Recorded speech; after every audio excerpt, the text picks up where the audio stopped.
I want to read off to you some of the notes that I took while I was getting death threats. Hello, hello, and welcome back to A Bit Fruity. I have been the subject of many harassment campaigns from Andrew Tate's teenage incels to J.K. Rowling's fanatical TERFs to Elon Musk's muskrats to libs of TikTok's bloodthirsty homophobes. You name it, I've had it.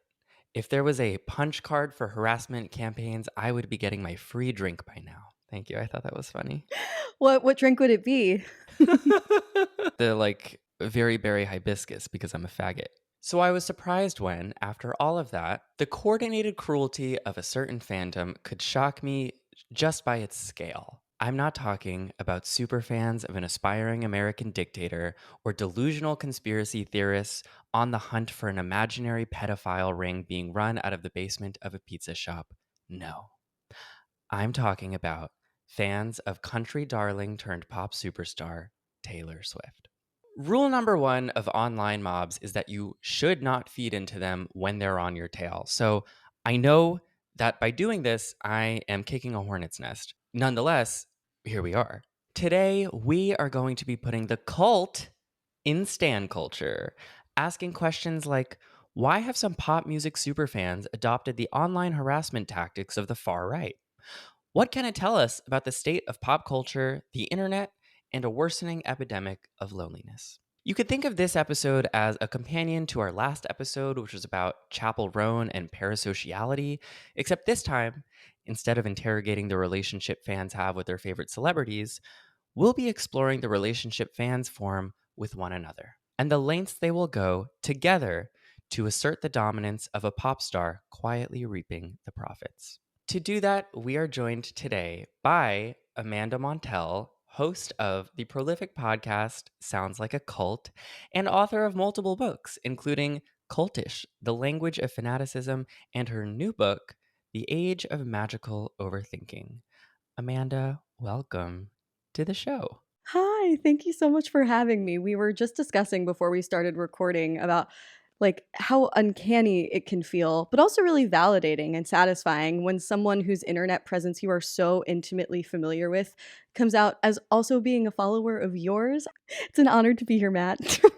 Well, I've called you here to therapize me through my trauma of being the target of the Swifties for the last 2 weeks. So I hope you're ready. I valued what you were saying earlier about how, the conventional wisdom when you've been dogpiled is to cut off the mob's fuel supply, right? But the royal family's trademark PR strategy of never complain, never explain is sort of at odds with what I understand to be increasing cultural values on the internet of authenticity and transparency, never complaining, never explaining. It doesn't appear very authentic.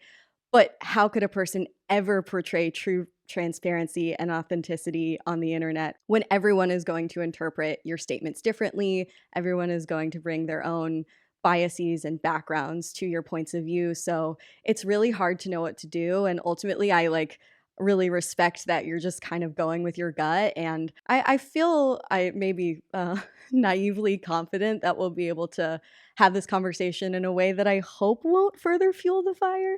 Okay, we should first establish how we got here, shall we? Yeah, let's do that. A little bit of background for why exactly we're making this episode. Because after last one, I was like, I'm done talking about celebrities and parasociality and all of that. I was like, I've closed this chapter, I've gotten my piece out. That was before last week.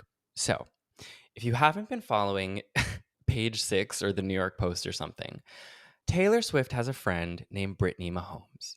Brittany Mahomes is the wife of Austin Mahomes, the quarterback. Don't you love when I talk about sports? I don't have the terminology either. I'm just like they were doing like a ball rehearsal. What is that called? It was intermission at the ball show. Brittany Mahomes is the wife of Austin Mahomes, who is the quarterback for the Kansas City Chiefs, which is the same team that Taylor Swift's boyfriend, Travis Kelce, plays for. So Brittany and Taylor are essentially, football wives. Hi, post-production editing Matt here. Patrick Mahomes is the football player. Austin Mahone is the singer. I am sorry.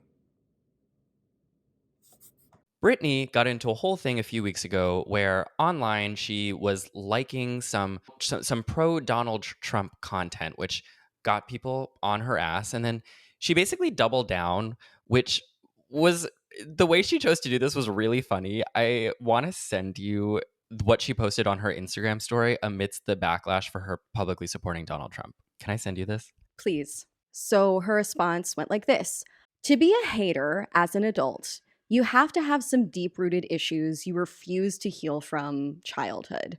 There's no reason your brain is fully developed and you hate to see others doing well. A little inscrutable. I know what she's saying.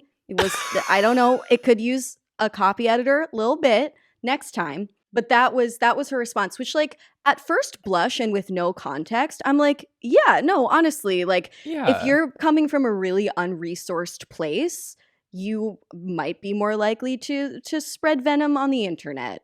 I with no context, fine.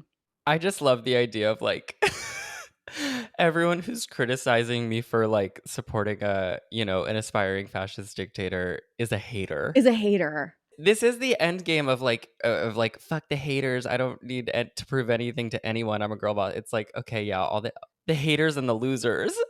This is also clearly like the bastardization of therapy speak that we're seeing propagate everywhere these days. And yeah, just when you have the context, that being fascism, stripping of rights, etc., this starts to seem a little insidious. If you don't like Donald Trump, you need to heal your inner childhood wounds. Yeah, I mean, what an unbelievably 2024 statement, right? Unbelievably.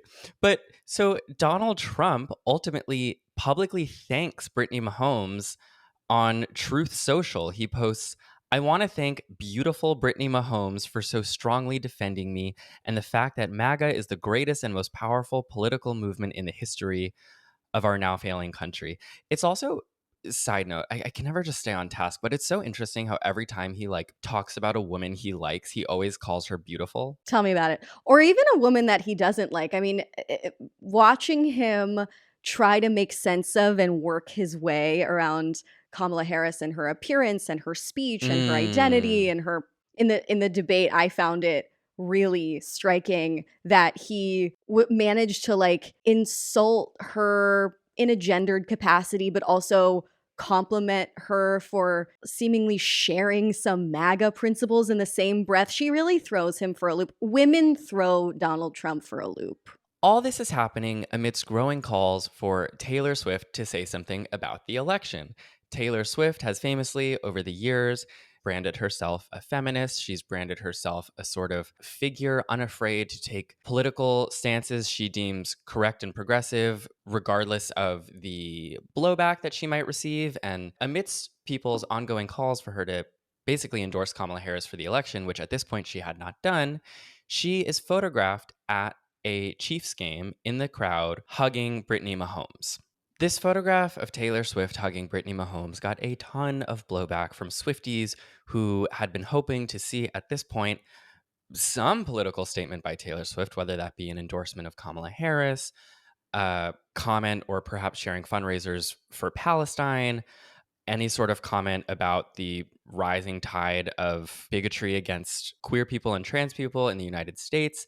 At this point, she'd done none of that. And this felt like the most politically substantive thing that she had done in a very long time. And so people were pissed. I was one of those people. I want to clarify at this point my own personal feelings about Taylor Swift. I, first of all, have been a big fan of Taylor Swift's music since Fearless. That was, I believe, her second album. As most people my age, I'm 25, like we grew up with her. I was in elementary school when she started to get really popular around the Fearless era, and now I am a working adult, allegedly working, and she only continues to become more famous, which is a pretty unbelievable and unprecedented career trajectory. But while I've mostly continued to love Taylor Swift's music, I have ethical questions, as I think many people do, around her accumulation of capital, both financial, political, social. And I think it's gotten to a point where she is so famous and so influential that, and we're all free to debate about this, I do think, especially if she's going to brand herself a sort of progressive political figure, which she's done a number of times in her documentary Miss Americana, in her gay themed music video for You Need to Calm Down. I think if she's going to posit herself that way, and in doing so, endear herself to largely marginalized, especially queer audiences, she does need to step up to the plate a little bit when so much is at stake. And again, at the time of this photograph of her hugging Brittany Mahomes, she had not done that. Yeah, I'm personally a lot more interested in the fan behaviors and dynamics and how those have evolved and what they say about this particular time in history, what they say about the general zeitgeist and psychological state of particularly American fans these days than I am in Taylor Swift herself. I regard Taylor Swift as a person who I could speculate all day long about who she might be in her private life. Clearly, she values expansionism in a sense, you know, like she's not someone who decided, you know what, I have enough. I'm going to quit while I'm ahead, kind of, you know, like retire on a cloud. No, she likes to persevere and I don't necessarily really care to speculate too much about her personal life. I don't really pay attention to her music, forgive me. But I am fascinated by the parasocial dynamics that she has participated in probably more than the average pop star with her fans. Yeah, I'm interested in the sociocultural context of her fan behaviors. But my personal relationship to Taylor Swift kind of doesn't exist. I listened to the Red album when I was in Yeah, college, the living best. in Brooklyn, I enjoyed it. I think the song Treacherous is underrated. You can probably also sense that like years and years of commenting on Taylor Swift's fan community have rendered me perhaps like overly cautious about expressing my personal opinions of her because I'm really motivated to take the temperature down on some of this discourse so we can really get into it. And if I like share too much of like my chitty chatty brunch opinions on a public forum, I feel like it might distract from some of the meat of what I want to bring to a public forum, if that makes sense.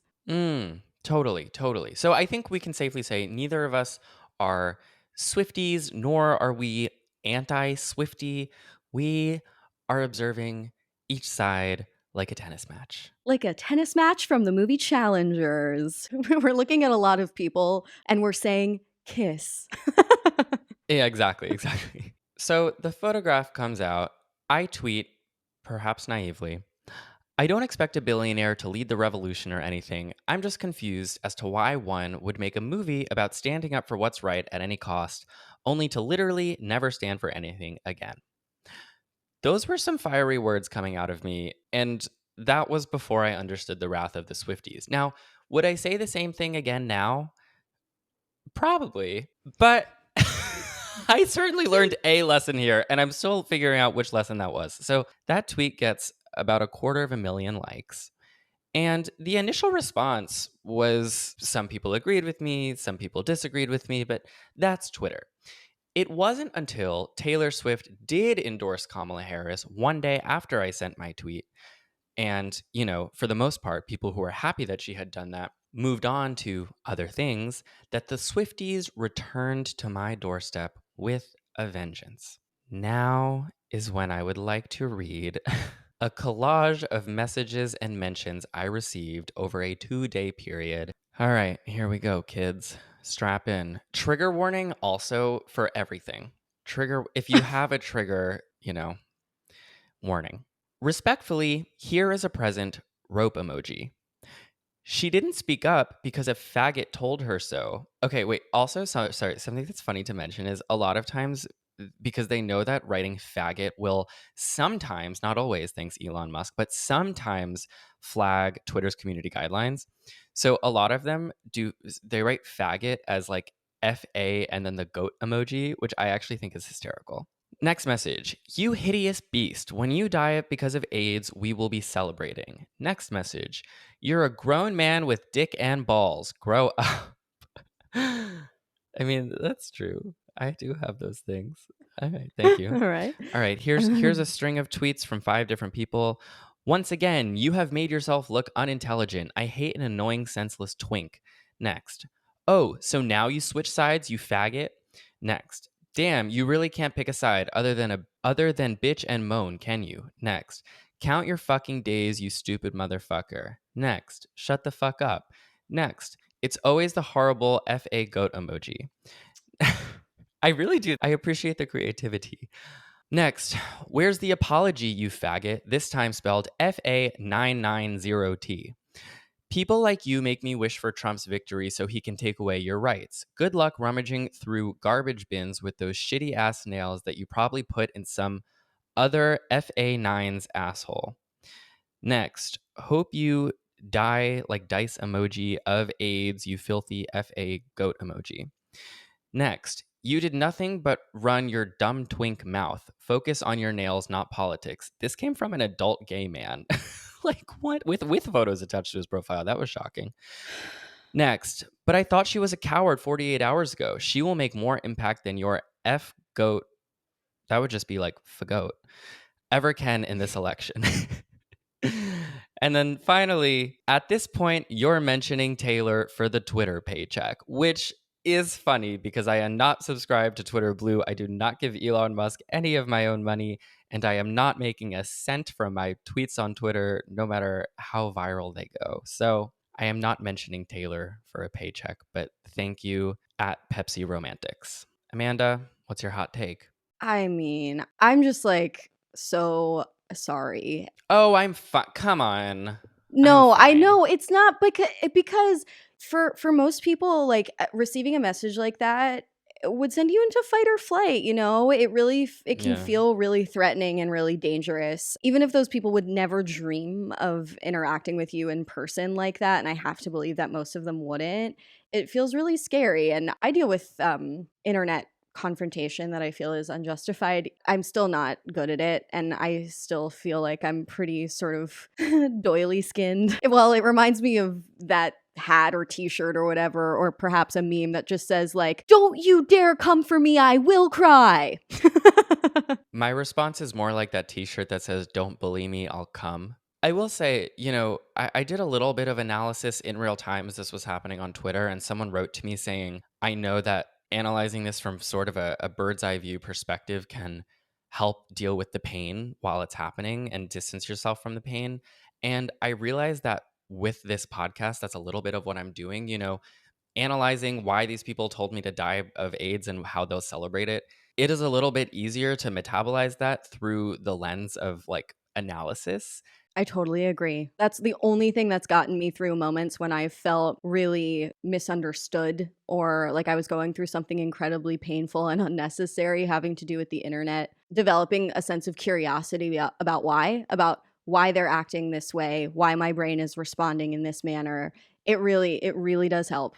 Amanda, before we interrogate what happened here, I want to talk a little bit about Stan Twitter and Stan culture, which some listeners might be intimately familiar with, but others might have no idea what I am talking about. And so I Mhm. feel like to get everyone on the same page, let's discuss a little bit of history. First of all, what is a Stan? Could you describe to your best ability what a Stan is? Yeah, a lot of the literature, and there is formal academic literature on this topic, tends to define stans as a coalition of particularly obsessive, zealous acolytes of usually pop stars. So they usually exist with regard to musicians, particularly in the pop space. Some attribute the origins of this term stan to Eminem, who had a 2000 song titled Stan, which told the story of a sort of obsessed superfan who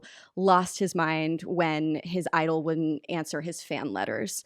And then conspicuously, the word stan is also a perfect portmanteau of stalker and fan. So that kind of demonstrates the intensity of this type of fandom, which has grown even more zealous and even more diffuse over the past few decades, which we can discuss as well. With regard to Stan Twitter, I want to reference a really fascinating paper that I found connecting stan Twitter and reactionary fandoms with cancel culture, because I saw that one of the topics that you wanted to discuss today was, hyper reactionary zealous fandoms appropriating some of the mob mentality and methods of far right groups and using them for, different aims, different means, with a different aesthetic, a different flavor. And I found it really interesting that someone named Haley Roos at Muhlenberg College wrote a paper, her honors thesis actually, about how techniques of cancel culture have been bastardized by stan communities. So Haley Roos talks about how cancel culture began on Black Twitter. And the original intention and mode of interaction of cancel culture, some listeners might already know this, was to sort of, take your consumer behavior into your own hands when you found that a public figure or a celebrity is behaving in a problematic fashion, is acting in a way that is racist, misogynistic, homophobic. You can sort of call in, call out, abstain from consuming their products, resist putting money in their coffers. And that was a form of social justice empowerment. But Haley Roos goes on to say, and I'm going to quote her here, the social justice logic and activism behind cancel culture has been appropriated by Stan Twitter. Stans noticed the power that cancel culture had to end careers, twisted the activism into harassment, and restructured cancel culture as an excuse to censor anyone who questions, competes with, or critiques their idols. Mm. And one of the reasons why cancel culture now is perceived as bullying, or honestly something really amorphous that means something different to different people, but oftentimes can be really venomous, is because of this bastardization by Stan Twitter of some of these social justice tools. Wow, you've gotten some foreshadowing into the rest of my outline. Sorry, I hope I didn't like spill the beans or anything. No, you didn't, because I actually come at it from a different place. Quick break from the show to shout out the girls at NordVPN for sponsoring this episode. I write and make a podcast for a living, so I work for and by myself, which I love. I don't have a real office because, first of all, office space in New York is expensive. First of all, everything in New York is expensive. But I actually like being an office nomad, if you will. Working from various coffee shops allows me to, cheesy though it sounds, explore all the nooks and crannies of this giant city. The problem, though, is that I am always using a ton of different public Wi-Fi networks, and public Wi-Fi networks are famously not so secure. They're very insecure networks. They need a little ego boost. No, what a Wi-Fi network not being secure means is it's not encrypted, meaning that things like your web history or any passwords or credit card numbers that you put in while you're using that public Wi-Fi network is much more easily hackable to cyber criminals. NordVPN helps keep me safe from that. Nord encrypts your internet connection so that nobody, not the internet service provider, nor the business, nor a potential hacker, can access your information while you're on a public network. The die-hard Swiftie hacking into the Bushwick coffee shop Wi-Fi will not get me this time. Right now, Nord is offering listeners of A Bit Fruity a huge discount on their service and an additional 4 months free on any 2-year plan. You can check it out and grab that big discount at nordvpn.com/fruity. That'll also be in the episode description. It's nordvpn.com/fruity. Now, back to the show.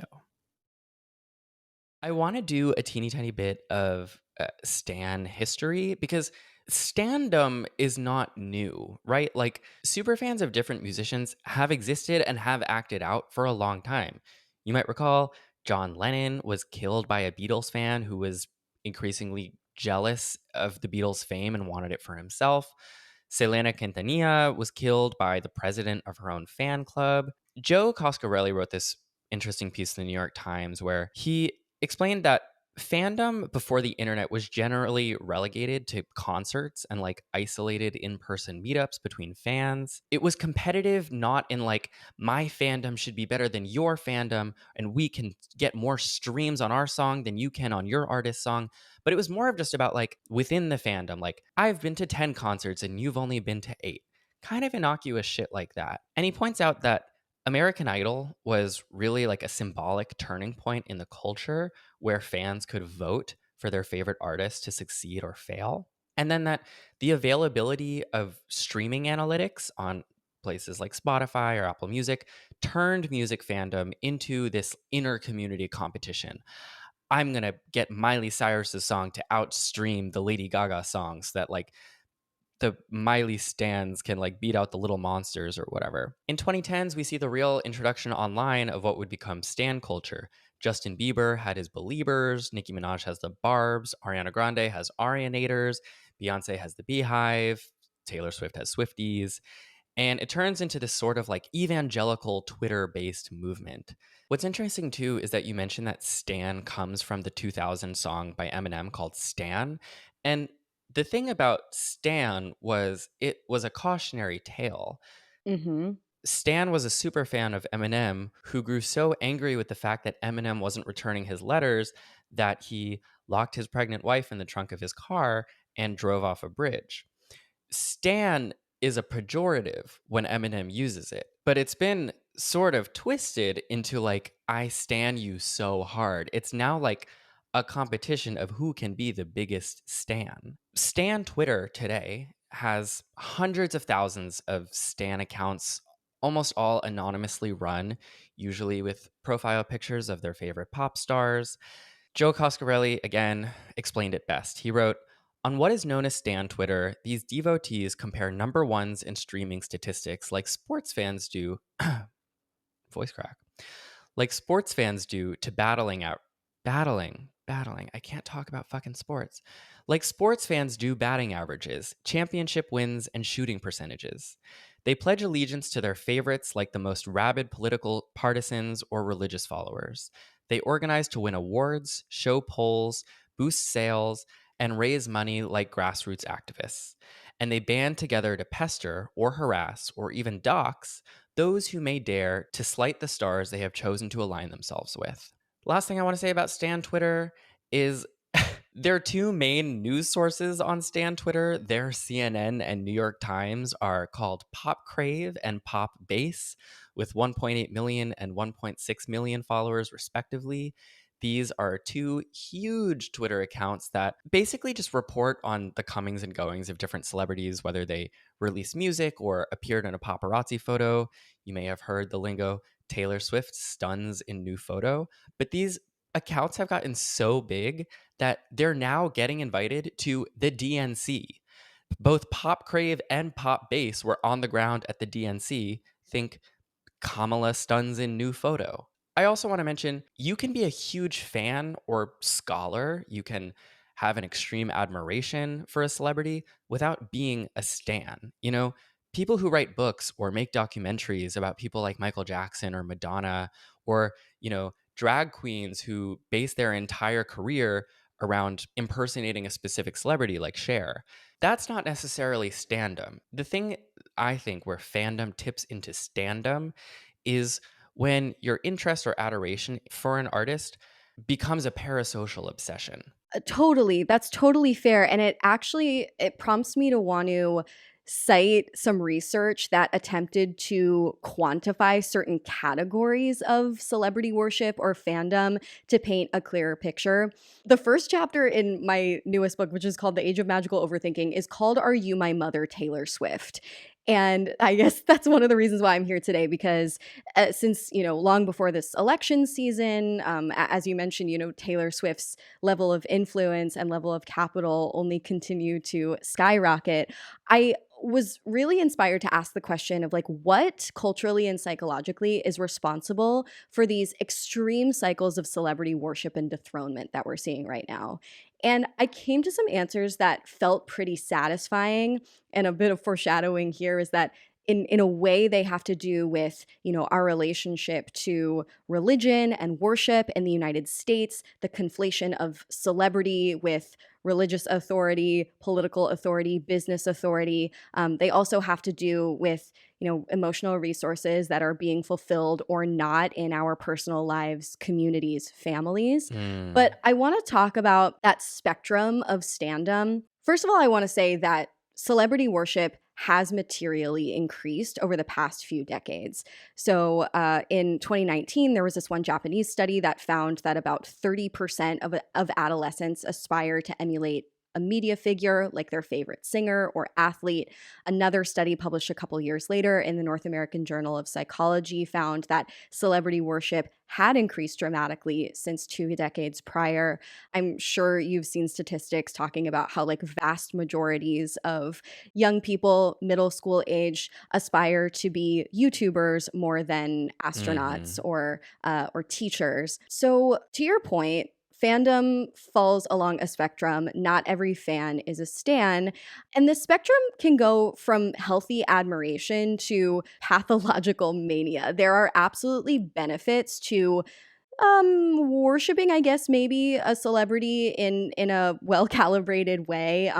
In that chapter of the book, I quoted a reporter named Danielle Collin-Tomey, who wrote a piece for Bustle, where she talked about how Tumblr opened up her eyes to nuanced opinions from an array of people in a space that wasn't intimidating to her. Her fandoms were vehicles to talk about feminism, race, and LGBTQ representation in a format that felt approachable. It was a way of sort of talking about politics or other issues that were important to her without, having to talk about herself. And that was really helpful. But there's also the dogmatic end of standom. So I found this 2005 study that was published in the Psychology, Crime, and Law Journal, which identified 4 categories along the celebrity worship continuum. I'll name them and some of their symptoms, shall we say, and we can determine maybe like which ones we each fall into about certain people. So first there was one called the entertainment social level. And this was defined by sentiments like, my friends and I like to discuss what my favorite celebrity has done. Mm. I love to gossip about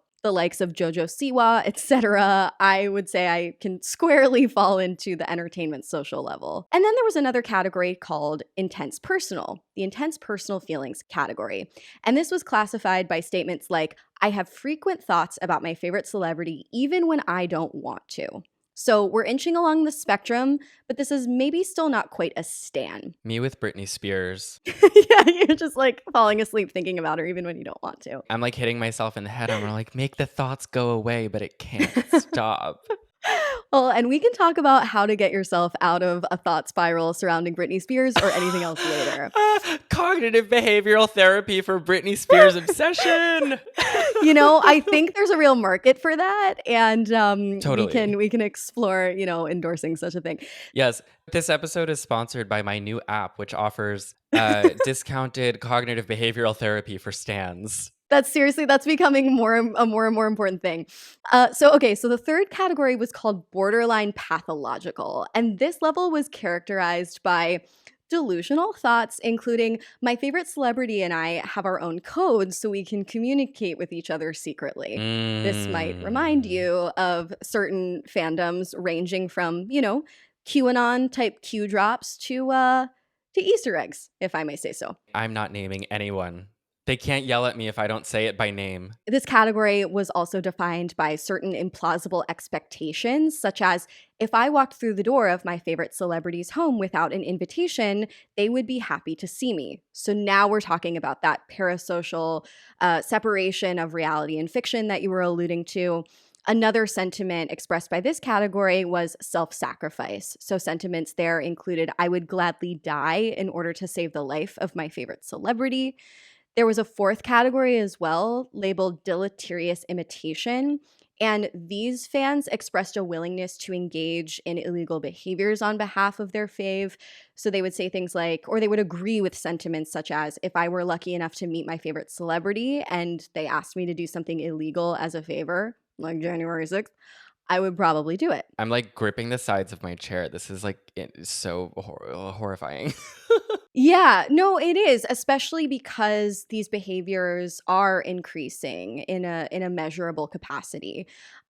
I attribute it in part to the era that you were describing earlier, where we were seeing some of those celebrity assassinations. So that is obviously extreme, violent, dangerous, but uncommon, thankfully, IRL behavior. Fortunately, we're not seeing violence quite like that as much anymore. Although, with the past two Trump assassination attempts, it's like, can we even really say that? Although that's a different context. And it's hard to say what those people's motivations were. But what we are seeing, I think, in general, is a longing for community, ritual, spirituality, and meaning that before that 70s era, like when we started seeing the most intense celebrity stands of the modern era, such as Beatlemania, ever since that era, celebrity worship has started to become more intense. And I really think that that is due to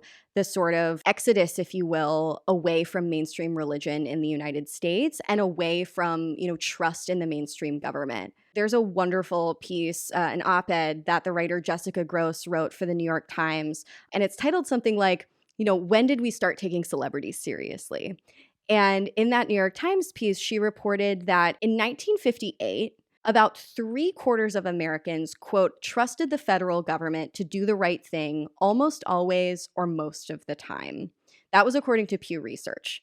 But then a few noteworthy cultural events happened, including the Vietnam War, the economic recession of 1960, Watergate, the formation of many different cults and spiritual groups. People were leaving I, their childhood Protestantism behind. Sorry, go ahead. I just like that we're tracing my many Swifty death threats to like the Vietnam War and Watergate. No, but like it is not a coincidence that so many of Taylor Swift's stan scandals are modeled linguistically in the style of Watergate, Tumblergate, Lavendergate, Jetgate, because to a certain faction of America, a certain like niche, but increasingly not so niche corner of our culture, it felt like Watergate, right?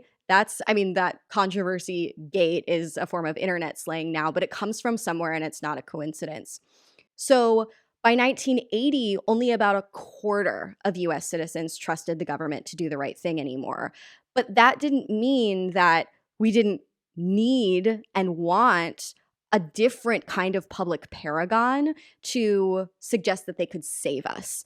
And that can be directly connected to the election of our very first celebrity president in the form of Ronald Reagan. Hmm. And, kind of our relationships to celebrity worship changed forever from there. Yeah. Yeah. Wow. That is a hallmark of my personality, though, is finding a way to blame Reagan for everything. And thanks to Hell Amanda, yeah. we've done it.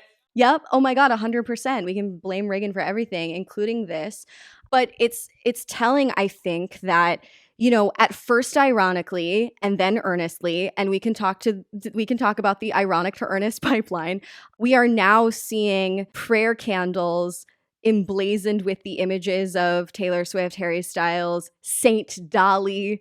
And there is a conversation to be had. I don't know if anyone has the definitively correct answers about the role of celebrities in influencing politics as celebrity worship combines with late stage capitalism, if that's a term that we're using. But what can be said definitively is that there are some major negative side effects to extreme celebrity worship. I'm going to rattle off a list of what basically are going to sound like the side effects on a pharmaceutical commercial. And I want folks to know that like I am quoting from this empirical research, and I don't want folks to feel judged or, I'm communicating that there's something wrong with them for being a stan if you identify as such, because again, that word can mean different things to different people depending on the context. I have said so many times like I stan, Jeremy Allen White, or like I stan Chapel or whatever. And it can mean different things to different people again. And I also want to communicate that like these communities provide so much solace, particularly for marginalized communities. It is not the case that like every stan is going to suffer psychologically from their engagement with these communities. However, there has been research to suggest that an excess of celebrity worship can come with some deleterious consequences. According to this one 2014 clinical examination of celebrity worship, some psychological difficulties that were found to be associated with high levels of standom included, quote, concerns about body image, greater proneness to cosmetic surgery, sensation seeking, cognitive rigidity, identity diffusion, poor interpersonal boundaries. Some other observed qualities included depression, anxiety, dissociation, narcissistic personality tendencies, thirst for fame, compulsive shopping and gambling, stalking behavior, excessive fantasizing to the point of social dysfunction, which was termed in this piece, and I love this phrase, maladaptive daydreaming, relatable, addiction, and criminality. Yeah. I want to pause quickly to mention that, like, Stan Twitter can be very funny. You know, the power of standom is incredible. Do you know about the Trump rally in Oklahoma? Was this the K-pop situation? Yes, yes, yes, yes. Okay, so this is a good memory. In June 2020, Donald Trump was running for president. I Donald Trump has been running for president for a very long time. Donald Trump was running for president, and he was holding a rally that June in Tulsa, Oklahoma. The Trump team was boasting to media outlets that they had gotten millions of ticket requests for this rally. And reporters noted a shockingly small turnout. And if you're watching this on YouTube, I'm going to throw some pictures up on the screen because they are very, very funny. The Trump team said that the reason it was pretty empty was because protesters outside were preventing the true Trump supporters from getting into the rally. But reporters were like, not really. They're like, we're very few protesters. And what actually happened was K-pop fans en masse registered for tickets beforehand and coordinated a campaign to artificially drive up demand for this rally and then not go. And interest, which is so smart on its own, and something that made it even smarter was that many of these K-pop fans were quickly deleting the content that they made about it in real time so that the Trump team would not catch on to the fact that they were doing this. And they basically successfully thwarted a Trump rally, and it was very funny. You know, there are so many occasions of stands really banding together in a grassroots fashion that I think are really beautiful. And the range of like outcomes that can come from, celebrities treading outside of their lane into politics or activism can be, Donald Trump to Dolly Parton. Would we want to sacrifice Dolly Parton to save the world from Donald Trump? That's an interesting philosophical exercise. But, would we want to give up Jane Fonda and so many, profound activist figure celebrities in order to protect our society from the worst of the worst? I don't know. But Mm. I'm heartened by that K-pop stan story. It's hysterical. There's also, I mean, and this is kind of in the Hall of Fame of Stan Twitter situations, but there, do you know about, okay, I'm just going to tell you. In 2019, there was a Taylor Swift Stan account called Legit Tay Updates, Okay. which wrote, Update, as most of you know, I haven't been very active in the past couple of months because I was in prison. I'm back now, though. More Taylor Swift updates coming soon. And someone responded, OMG, why? And Taylor wrote, I refuse to join the IDF, LMAO. Basically, Legit Tay Updates refused to join the Israeli military and was put in jail. And then returned to Twitter to be like, I'm back for more Taylor Swift updates. Like, the resilience is unbelievable. Yes. Yes, yes, yes. But, you know, there is a darkness here, as I experienced, and as one music critic, Jillian Mapes, experienced in 2020. So in 2020, Taylor Swift dropped Folklore, the album, and Jillian Mapes, then a writer for Pitchfork, the music publication, wrote a review for it that Swifties did not find to be sufficiently positive. Jillian Mapes was doxxed. She had physical threats of violence made against her. She was receiving repeated, incessant phone calls to her home from Swifties. And this is all insane behavior, but also the Pitchfork review was an 8.0. That is Yeah. so high on Pitchfork. Like, that is crazy. That's crazy. I have a similar story. So, one of my pals, Jill Gutowitz, who is a very, very funny writer, has had a long-standing Twitter presence and is a self-identified Swiftie. She penned some truly hilarious and glowing reviews of Taylor's Lover album for Vulture. She was the victim of a Swiftie Twitter dog pile because in one of her articles, she referred to Taylor Swift's then boyfriend Joe Alwyn as human oat milk, which like just is not cruel. like No, it's just like saying he's it, a white boy. it's so mild. There is this really fascinating dynamic I've observed among Swifties where they've always felt protective of her, as if she's like sort of ever needed the protection of like millions of strangers. But like there's this weird, do I want to call it incesty? There's this like, you're my mother, I'm your mother, whose mother am I? Like, what is our relationship? There's this real like conflation of like maternal, but also sibling, but also bestie, but also fan idol dynamics that I think prompts some Swifties to get defensive of Taylor Swift, even when critique is so mild, even when it's not critique, it's just a bit. And Jill told she told me on an episode of Sounds Like a Cult where we covered the cult of Swifties, which was quite the tightrope walk. She once had the FBI show up at her house because of something that she tweeted.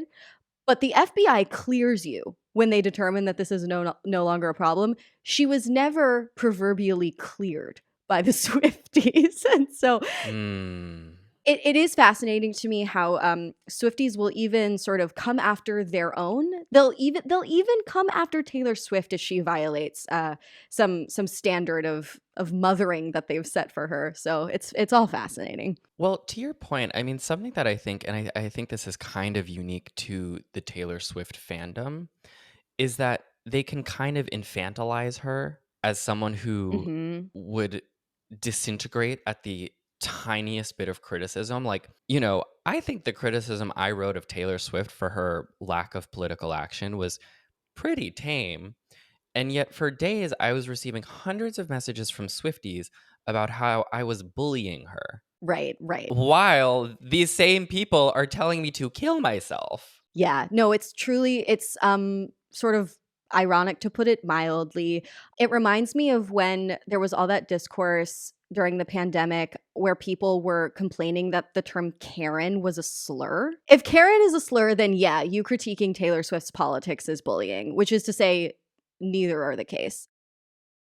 I would like to take a quick break from the show to give a huge thanks to Incogni for sponsoring today's episode. Speaking of doxing, wow, what a way to start an ad. Speaking of doxing, isn't it nice to imagine an internet that just has less of your personal information out there floating around on it? Information that you may have entered into a form at a specific time for a specific reason, like your address, your phone number, your employment history, your social security number. And then suddenly, out of nowhere, you're getting spammy emails and texts from companies and people who have no business knowing that information, but somewhere along the way got hold of it. Incogni is a service that helps you get your personal information back off the market by reaching out to the hundreds of data brokers that are buying and selling and trading your information every day, and making sure that they delete your information, which is something that you are able to do yourself. But if you try to do it yourself, would be a full-time job. Incogni makes it their full-time job. Incogni is incredibly easy to use, and for as long as you're subscribed, it will continually stay on top of the tireless task of making sure that all of these different data brokers are deleting your shit. If you would like to get your data out of the hands of data brokers, I highly recommend checking it out. You can take a look and get 60% off your Incogni plan over at incogni.com/fruity with the code Fruity. That is incogni.com/fruity with the code Fruity. Now, let's get back to the show.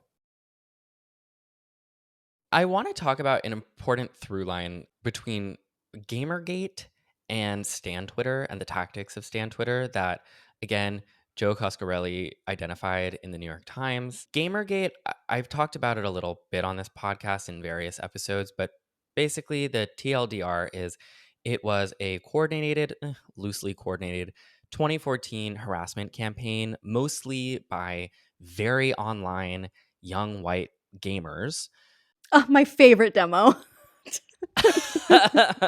Male gamers against a few women who were video game developers and critics, basically on the basis that these women were wokeifying video games, that they were pushing for, such devastating things as complex female characters with, realistic breast sizes. It was a harassment campaign that mostly happened on 4chan and 8chan, which is even crazier than 4chan, and Reddit. Oh my god, what would 16chan be? 16chan is just hell. The three main targets of Gamergate were Anita Sarkeesian, who was a video game writer and critic, and the video game developers Zoe Quinn and Brianna Wu, who sadly is now just kind of a right-wing troll herself.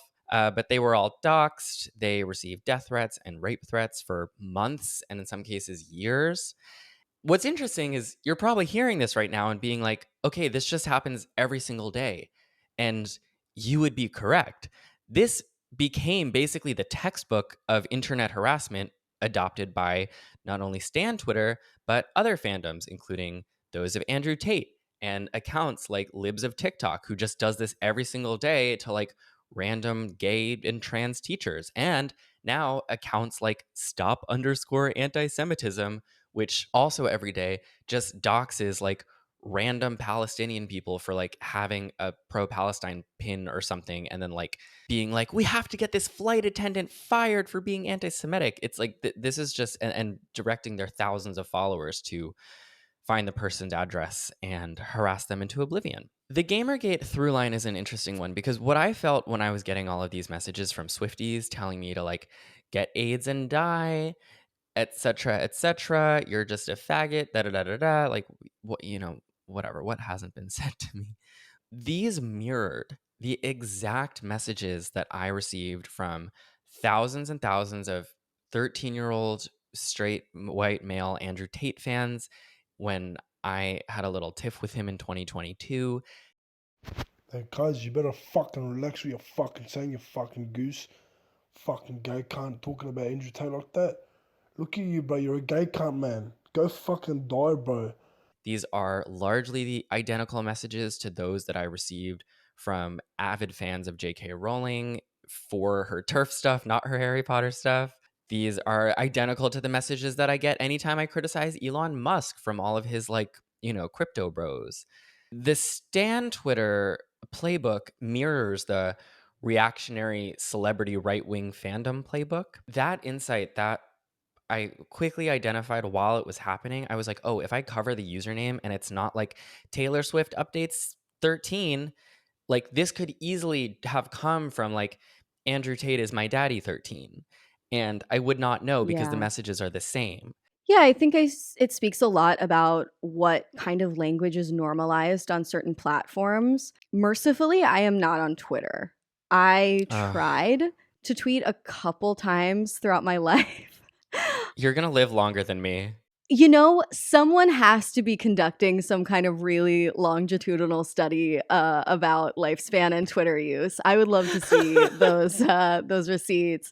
But yeah, I think there is, a certain linguistic culture that has developed on each individual platform, and people adopt, a linguistic vibe really quickly. I talk about this in Cultish, which is my second book that talks about the language of cults from Scientology to SoulCycle. Okay, so like this wide spectrum of groups. And what's really sort of insidious about cultish language is that, an insidery language, no matter if it's as innocuous as Pig Latin or as dangerous as sort of like incel-y QAnon type verbiage, when you are involved in a community that makes you feel really accepted, that makes you feel superior to those on the outside, like you have access to some kind of transcendent wisdom, that makes you feel like your life is meaningful, that you have a strong identity and can weather challenges that life might throw at you because you have this community behind you, you have this identity that you can stand by.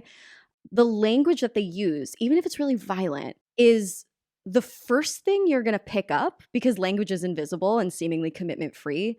And it's also the last thing that you're going to let go. And I found this in so many contexts when I started talking to cult survivors for that book, folks who'd gotten out of everything from Heaven's Gate to just like a way too intense fitness community. A lot of them were like still using the in-group jargon that they had adopted when they were a part of this group that they had since defected and were now lambasting. So language doesn't appear powerful or influential to some folks because, you know, we grow up with axioms like sticks and stones can break your bones, but words will never hurt you. We often fail to recognize its material power. So I think that's going on, especially on Twitter, you know, where the culture can be so poisonous. This type of language is normal no matter what no matter what flavor or aesthetic your community has. This is the kind of register that you might be talking in. And I also think that, like, just generally in certain corners of the internet, our natural conspiratorial tendencies as humans are set aflame. Mm-hmm. So, you know, we as a human species, like we really like to force cause and effect relationships into situations where there is no real one singular villainous cause for an unfortunate turn of events.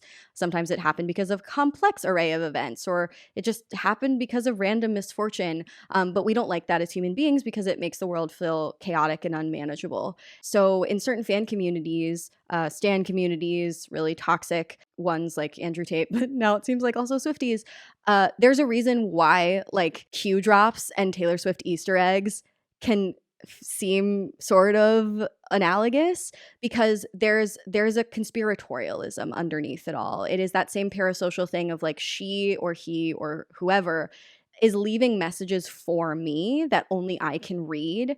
And if you were to threaten a stand's understanding of reality, and you know your critique of Taylor Swift in that moment seemed to threaten a lot of these people's understanding of reality, it makes the world feel chaotic. It makes them feel like their community is at risk or that you're a threat to their community. And if they've had a lot of practice using this vitriolic language because that's the culture of Twitter, it's going to lead them to a pretty dark place.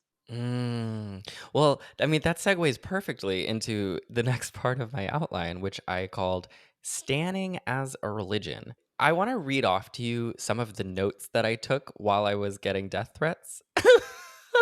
Yeah, quantify that bullshit. Okay, I was taking notes because I was like, this feels religious. Mm-hmm. The way these people are attacking me, you know, a few weeks ago, for the first time, I know I'm late, but I watched Going Clear, the documentary about Scientology. It's never too late. It's evergreen. It's great. And if you haven't seen Going Clear, it is a good one to get a fundamental understanding of Scientology and also to just understand how kind of the in-group out-group psychology of cults work. But one thing that Scientology is, you know, notorious for is going against its defectors and going against outsiders. And as this was happening to me, for again, my most mild criticism of Taylor Swift, I was getting this onslaught of harassment that felt like the stories I was hearing about in Going Clear. Evangelical. And so I started taking some notes about like, okay, what about this feels religious to me? And here is what I wrote down. The things that make stan culture feel fundamentally religious. You have a deified figure, whether it's a pop star or a CEO like Elon Musk or an influencer like Andrew Tate. You have a community of fellow believers that sometimes you may attend in-person events with that you might pay a lot of money for. Tests of loyalty to the deified figure, rejection of outsiders, harassment of critics, and a flow of money constantly towards the deity. Mm-hmm. And I added that last bit, flow of money towards the deity, because stans spend a lot of money on these artists. Yes. I was reading this 2005 study. It was in an academic journal called Advances in Consumer Research, and the study was called Parasocial Relationships in Online Communities by Paul Ballantine and Brett Martin. And they were writing in 2005 how basically parasocial online communities spend more money, which I thought was really interesting because that is true of Stan Twitter. These artists are not only streaming a song like a normal person would, or like maybe buying an album here or there, but they're setting up hundreds of playlists where they can add the songs, the newly released songs of their favorite artists, and play them over and over and over again. They instruct each other on how to stream with the volume all the way down so that you can stream a song all day without actually listening to it, but so you can boost those artist numbers. They are buying all 40 variants of Taylor Swift's Tortured Poets Department and all the different Yeah. vinyls and all the different bonus tracks and all the different live versions. Like, they are spending so much money. And so I do think it's important to note, like, who is the ultimate beneficiary here? You know? Yeah, well, first I want to sort of highlight that some folks they sort of bump up against the conflation of terms like religion, cult, culture. I really like the way that theologian and journalist Tara Isabella Burton talks about the sort of porous boundaries between these concepts. She talks about how like there really is no stark separation between religion, cult, and culture. It has so very much to do with sort of cultural normativity. So many mainstream religions in the United States were once considered blasphemous cults. There are plenty of groups. I mean, this is one of the themes that I discuss on Sounds Like a Cult, albeit lightheartedly. There are so many groups that on the outside look really sort of like ritualistic and, fringy, whether you're talking about like Disney adults or, certain fitness communities, that when you really break it down, it's like, okay, well, no, they're not as dangerous as Scientology. And then there are certain like totally accepted on the books government institutions, Silicon Valley corporations that when you check off the list of red flags, you're like, wait, no, that's actually more like a cult than that other thing we were roasting. So that's important to point out. There are plenty of jokes told by religious studies scholars to point out those fuzzy boundaries between cult, religion, and culture, like cult plus time equals religion, or a cult is a group where the leader thinks he can talk to God. A religion is a group where that leader is dead.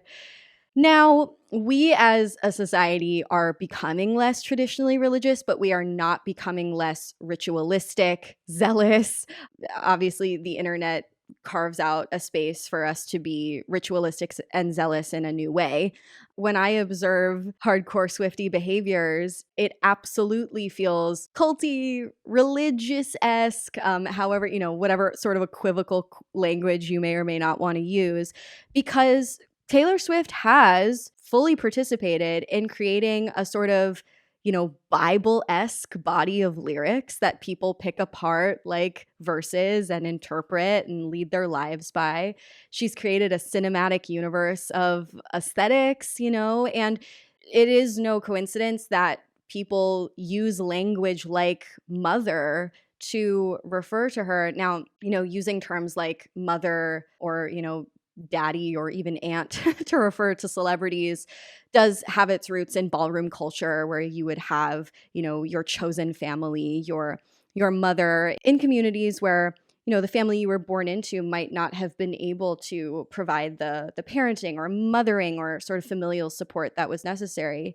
So that sort of, chosen family idea has been adopted in ways that are not problematic and ways that are problematic by stan communities. And so in one sense it's a bit, in one sense it's a joke, but in another sense it's not a joke, because I actually did find some research to support the argument that I made in that first chapter of The Age of Magical Overthinking, suggesting that celebrity stans that were most inclined towards stalking tendencies tended to be those who lacked what were so-called positive stressors from their real-life parental figures and communities. And so they would focus on these surrogate mommies and this sort of uncanny, fictionalized drama in place of those real-life challenges. Say, your mom telling you that like you cannot quit the violin. You have to go to orchestra practice. It's going to be good for you. Or like your mom challenging you to, repair that relationship with a friend when you wanted to cut them out, stuff like that. So I found interestingly that there was this sort of connection between religiosity, celebrity fandom, and a profound lack of adequate mothering. Wow. So maybe when they call Taylor Swift mother, it's like there's truth or at least empathy that I can give them for putting her on the mother pedestal. I mean, if the mother pedestal is empty, then Yeah, no, totally. And like, I can easily see that if you are not someone whose relationship with your mother, let's say, is nurturing enough, you might look for that type of support and validation and nurturing in places that fundamentally can never fulfill you because they're parasocial. mm. We just keep segueing so nicely, Amanda. This leads to the next part of my outline, loneliness. Here is where not only do I have to give empathy and understanding and, perhaps a warm hug to stands if they'll accept it from me, but also an admission. Amanda, I had a Stan account. No. For whomst? I know that's the question, right? Because if I made one now, it would most certainly be Britney Spears. But as a child, I had a Little Monster Stan account, Oh, wow. which is Lady Gaga. If you're, living under a rock. I can see that easily. Well, so this was the thing. I was probably 12 years old, which means this was 13 years ago. It was in the early days of Twitter. Lady Gaga had just come out with Born This Way. And I remember that because I clung to that album. Couldn't imagine why as a closeted queer kid. I remember one summer making a Stan account. And I actually remember the username and I looked it up when I was writing down notes for this episode and it's not there anymore. So I guess I deleted it at some point or maybe Twitter got rid of it because it was inactive for so long. But I was a closeted preteen gay boy. I did not have a lot of friends in real life. And I knew someone from summer camp actually who had a Stan account for Lady Gaga. And I was like, oh, I'm going to do that too. And I remember immediately, and I had it with the profile picture was a picture of Lady Gaga, and everything was like all of the different Born This Way photo shoots, and we were streaming her songs, and we were like, "The Edge of Glory, stream The Edge of Glory right now," Or actually, it was probably by The Edge of Glory because I don't know if Spotify was really a thing yet, but I remember being on my, iPod Touch or whatever it was then, like constantly, and I was like checking, and I was like doing like follow for follow with all of the other Lady Gaga stan accounts. And it did, for a brief moment in time, feel like a real void for me where I needed connection with other people.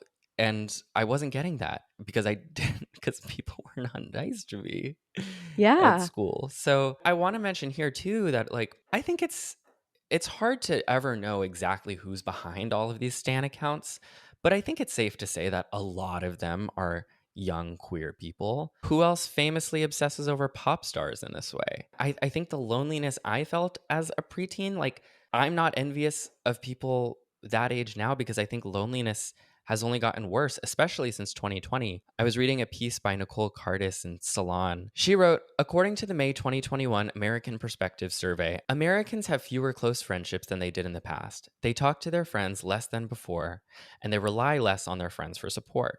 Could it be that stan culture is the result of us replacing in person friendships with the mirage of celebrity ones? In other words, are we filling the gaps with celebrities because we're actually lonely? And that resonates with me on a personal level. Oh, definitely. Oh, definitely. I mean, not to quote Brittany Mahomes. What's her name? Like, We need to heal our childhood wounds. no, but like honestly, let me quote a different actual icon, that being Elle Woods. Happy people don't shoot their husbands. And like really resourced folks who are like immersed in IRL community are probably not quite as prone to engaging in the worst end of celebrity worship or the most deleterious end because they don't need to. Now, that is not to say that like if you feel isolated in your community and so many people do in a way that is totally outside of your control that you should like avoid fandom because you're afraid you might, fall down the rabbit hole. I don't mean that at all. But, I talk about this a little bit when I discuss cults in everyday life there are certain signs you can look to know if the particular corner of the internet that you're in might be getting a little too cultish for comfort. Like, if you really aren't allowed to express any kind of critique or pushback, if you will be censured for having one foot out the door, like if you're a little monster and a Swiftie, you know, there should be room for having an identity that is more complex and multifarious than the identity of like just the perfect Swiftie or just the perfect, you know, Barb or whatever it may be. But the, you know, the example that you brought up from your childhood also made me think of like specifically Charlie XCX's fandom. I don't know if you're familiar with the example of, you know, folks sort of dehumanizing Charlie XCX by, and by folks I mean hardcore Charlie's Angels, her biggest stans. They would dehumanize her by bringing sort of like unseemly props for her to sign in meet and greets, from poppers to, you know, sex toys to, in one case, a vial containing the ashes of one stan's dead mother, going back to the mothering. And so many of these sort of like extreme and ritualistic stans were once little queer kids, because Charlie XCX is known for having like a very gay fandom, a very gay white male fandom. And I have like incredible empathy. There's no excuse for using violent language. And it's not like, you know, just because someone tweeted something horrible about you, but they also identified as gay in their Twitter bio, they're somehow absolved. Like, that's not the case whatsoever. But I find that like, if I can be more compassionate toward what someone who's clearly very lonely is going through and more skeptical of my own behavior, that can be like a good place to like reroute the conversation. I have been reading currently, actually, Naomi Klein's book Doppelganger. Something she talks about a lot, which I mentioned in my episode previously about the wellness to alt-right pipeline, is that sometimes people have correct feelings, but their feelings are pointed in the wrong direction and oftentimes exploited by nefarious groups or movements. And so the example she cites is that people have distrust in what is an increasingly surveillant technology that's ever present in all of our lives through phones and cameras and smart speakers and Siri. But that valid concern gets exploited by people who are like, all of your information is going to be put in the vaccine QR code, and it's the vaccines are going to be, you know, used to turn you into like sheep communists, you know, and so that's why you shouldn't get vaccinated.